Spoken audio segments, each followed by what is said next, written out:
Okay, we're back with the final segment. And obviously enough, there's jack shit new to say.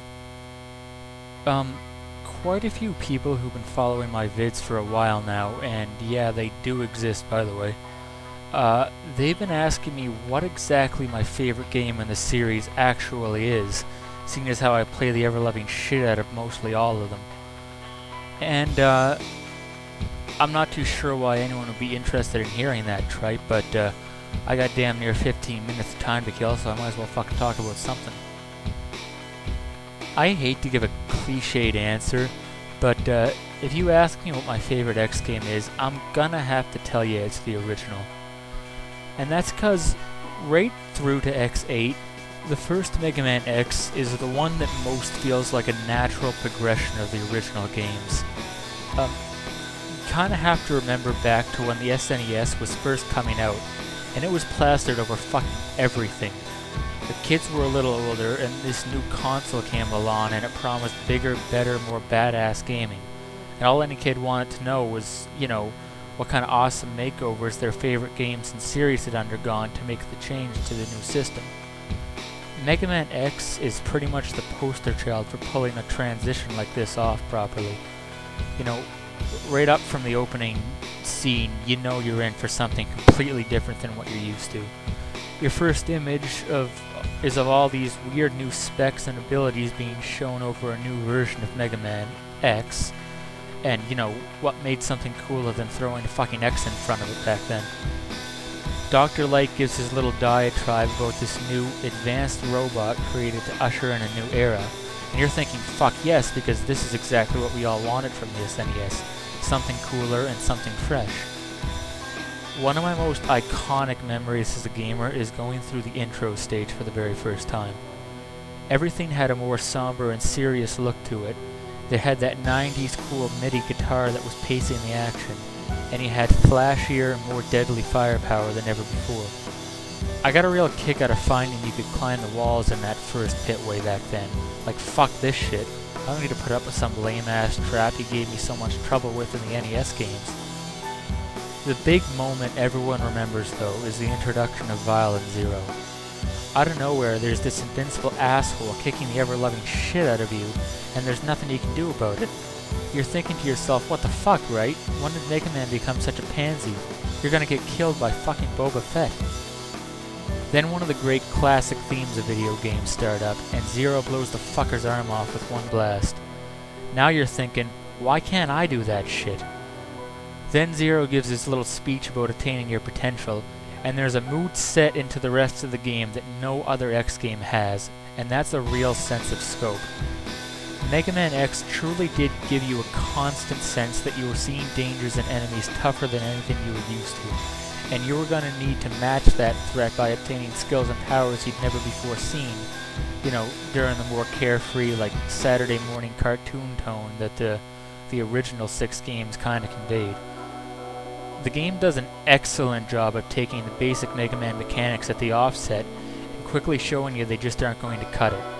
Besides Vile, you're then immediately cast into 8 stages that'll each kick your sorry ass with what you have now. Everyone did it. You entered some arbitrary stage and you got your shit handed to you. Then you eventually stumbled into Chill Penguin stage, and Dr. Light gives you that awesome speech, and you first experience the dash. All of a sudden things seem a lot easier, a lot more manageable. You start improving, you find a couple more upgrades, you slowly start to increase your health, you find sub-tanks, and you get more accustomed to the new feel of the game. Now when you finally enter Sigma's Fortress, the iconic moment of the game occurs, and that's obviously when Zero sacrifices himself and he gives you his arm buster. And this is something almost everyone experienced due to the very well hidden arm upgrade. And that's a design choice I'm sure was intended to work the way it did, and I applaud Capcom for it. I still remember finding out you could charge weapons for the first time after that, and it was seriously like the coolest fucking thing I'd ever seen. All of a sudden you feel like this stuff that was kicking your ass before is finally being laid even. And that's the real lasting appeal of this game, you know. It's like, forgive the word, but it's kind of the epic atmosphere of against all odds progression that continues to draw me back to it. No other game in the series comes close to this, or even can, really. There's nothing that matches the shock of how inadequate Mega Man is in the face of these new enemies, and then the excitement of discovering all these new upgrades and secrets you'd never really dreamed of having in a Mega Man game before, and they start to turn the tide in your favor.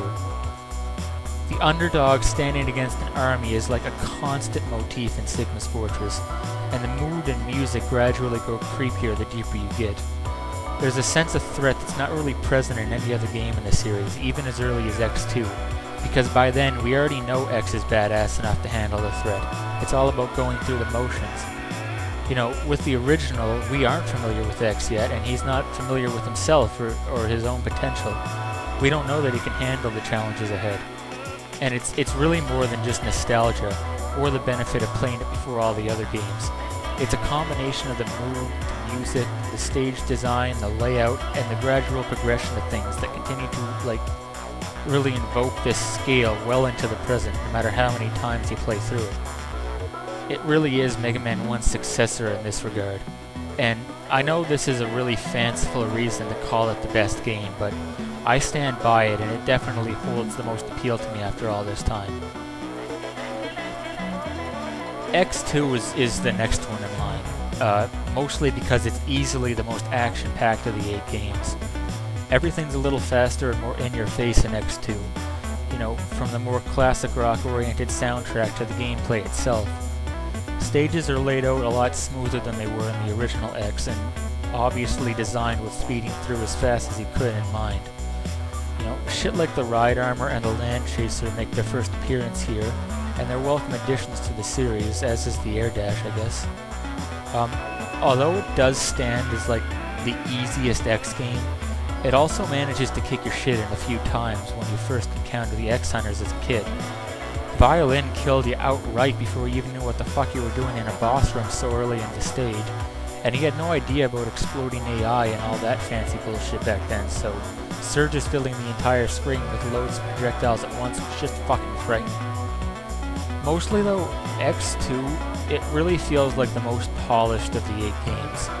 It introduces some cool new things without deviating too much from the original. The stage design is more intuitive, and there are a lot less moments where you're forced to slow down due to some unthought out enemy placement or terrain. The music, it's probably the most impressive sounding given the technology of the original 3, although nothing touches the first game for best soundtrack. And there are just very few moments where you don't feel exactly how you're supposed to in a Mega Man X game, which is, you know, absolutely unstoppable. I know that praise sounds like a little counterintuitive to why I called the original my favorite, but you gotta understand how firmly I believe that the first game and the rest are very separated in point.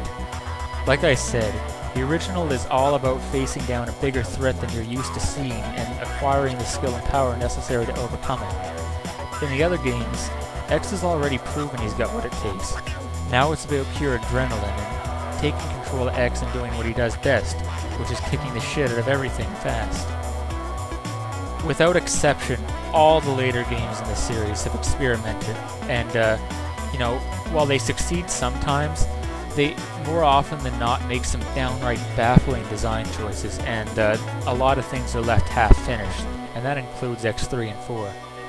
X2 is the only game of the 8 that I can honestly say would probably not improve any more from a longer stay in development. Even the original has its iffy moments. And as for the difficulty, I know that's what hurts X2 the most for a lot of people, but in this case, I think like the greater ease with which you fly through things actually aids the game's appeal. And that's because it's more akin to the old Genesis Sonic games than anything else, in that it's not so much about success as it is how cool you looked and felt doing it and how fast you can go.